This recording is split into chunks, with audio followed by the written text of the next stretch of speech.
Football में 211 countries participate करती है और दुनिया की आधी पॉपुलेशन फुटबॉल देखती है। दुनिया के टॉप 10 ग्लोबल स्पोर्टिंग इवेंट्स में 5 लीग्स फुटबॉल की हैं। इंडिया वर्ल्ड की मोस्ट पॉपुलेटेड कंट्री है, लेकिन फिर भी हमारी टीम फीफा में नहीं खेलती है। आपको ऐसा लगता होगा कि इंडिया में फुटबॉल पॉपुलर नहीं है। ऐसा नहीं है। चाइना के बाद फुटबॉल की व्यूअरशिप सबसे ज़्यादा हमारी कंट्री में ही है। फीफा वर्ल्ड कप 2022 में सऊदी अरेबिया के बाद इंडिया के लोग सबसे ज़्यादा मैच देखने कतर गए थे। इतनी व्यूअरशिप होने के बाद ऐसा क्यों है कि हमारी कंट्री के प्लेयर्स यूरोपियन लीग्स में नहीं खेलते हैं? सबसे पहले तो ये जानते हैं कि इंडिया में फ़ुटबॉल की शुरुआत कैसे हुई। इंडिया में फ़ुटबॉल को ब्रिटिशर्स ने 19वीं सेंचुरी में इंट्रोड्यूस करा था। शुरुआत में ब्रिटिशर्स ही इस गेम को खेला करते थे। फुटबॉल को ग्राउंड लेवल पर नागेंद्र प्रसाद सर्वाधिकारी ने इंट्रोड्यूस करा था, जिनको the father of Indian football भी कहा जाता है।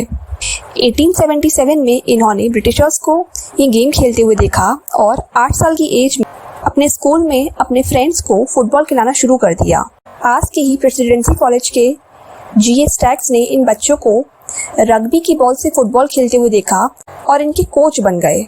अब इंडियंस की एंट्री फुटबॉल में हो जाती है और क्लब्स स्टैब्लिश होने लगते हैं। Sharada club, Kolkata club, the boys club.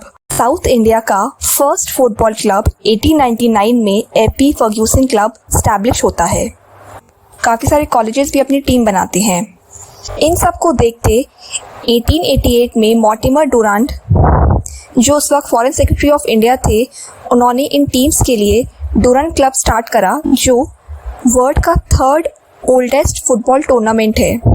एक साल बाद 1889 में एक और क्लब की शुरुआत होती है, जिसका नाम था मोहन बगान। मोहन बगान आज इंडिया का ओल्डेस्ट क्लब है और लिवरपूल, चेल्सी और FC बार्सिलोना जैसे क्लब से भी पुराना है।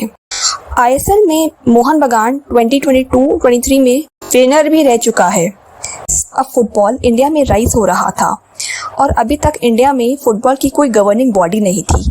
इसीलिए 1893 में बंगाल में इंडियन फुटबॉल एसोसिएशन को स्टैब्लिश किया जाता है। इसके बाद इंडिया में फुटबॉल को लेके तेज़ी से क्रेज़ बढ़ने लगता है। फुटबॉल की गोल्डन एरा में 2 हाइलाइट्स हैं। फर्स्ट, जब 1892 में शिवबाजार क्लब रेत कप खेलने जाता है और वो जीत जाता है।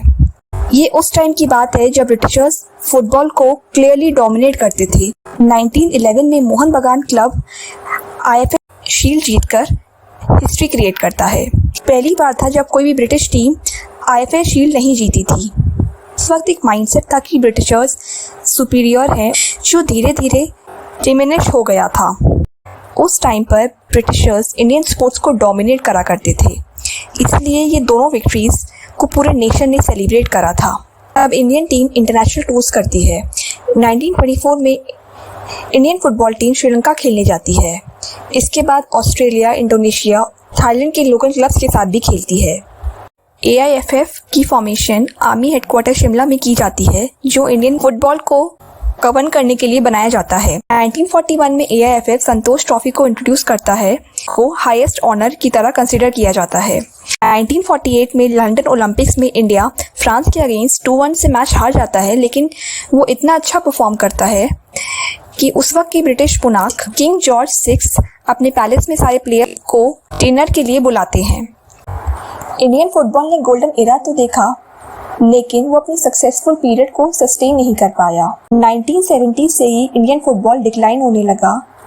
ऐसे कुछ इंसिडेंट्स हुए जिससे इंडियन फुटबॉल नेगेटिवली इम्पैक्ट हुआ।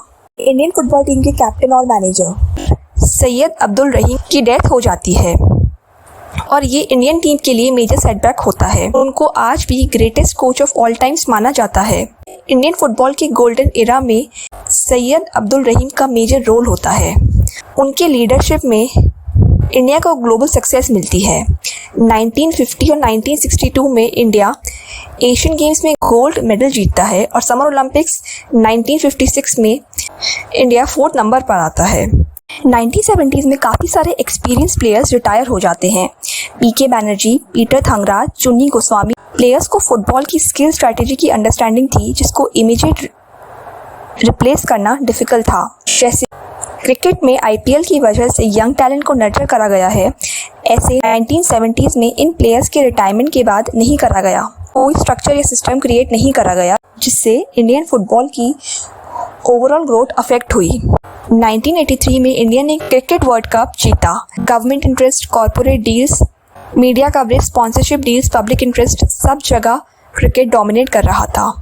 इस विक्ट्री से क्रिकेट को कंट्री में प्रीमियर स्पोर्ट की तरह देखा जाने लगा और फुटबॉल और हॉकी जैसे स्पोर्ट्स साइडलाइन हो गए। अब मोस्टली फंडिंग क्रिकेट को मिल रही थी और फुटबॉल में लोगों का इंटरेस्ट कम हो गया था। फुटबॉल में फाइनेंशियल इन्वेस्टमेंट कम होने की वजह से स्टेडियम्स, ट्रेनिंग ग्राउंड और अकेडमीज अंडर डेवलप्ड और पुअरली मेंटेन थे। अब इंडियन प्लेयर्स की ट्रेनिंग प्रॉपर्ली नहीं हो रही थी, जिससे फुटबॉल में फर्दर डिक्लाइन देखने को मिलता है। इंडियन फुटबॉल के डाउनफॉल का एक और बड़ा रीज़न है इंटरनल पॉलिटिक्स। ऐसा माना जाता है कि फेवरेटिज्म की वजह से प्रफुल्ल पटेल 12 साल तक AIFF के प्रेसिडेंट थे। इलेक्शंस ना होने की वजह से सुप्रीम कोर्ट को इंटरवीन करना पड़ा। फीफा ने थर्ड पार्टी इंटरवेंशन की वजह से इंडिया को सस्पेंड कर दिया। ऐसा पहली बार नहीं हुआ है। 1950 वर्ल्ड कप के लिए फीफा ने इंडिया को एफिलिएशन भेजा था, जिसको AIFF ने फेमसली वीडियो किया था। उनका मानना था कि इंडियन प्लेयर्स बेयरफुट खेलते हैं, इसलिए इंडिया को वर्ल्ड कप में पार्टिसिपेट नहीं करना चाहिए। ऐसा भी माना जाता है कि उस वक्त AIFF ने वर्ल्ड कप को इम्पोर्टेंस नहीं दी थी। वर्ल्ड कप रिलेटिवली न्यू था और 1952 ओलंपिक्स आने वाला था। इंटरनल पॉलिटिक्स और टीम सिलेक्शन के भी इश्यूज थे, जिसके कॉन्सिक्वेंसेस आज तक इंडिया फेस कर रहा है।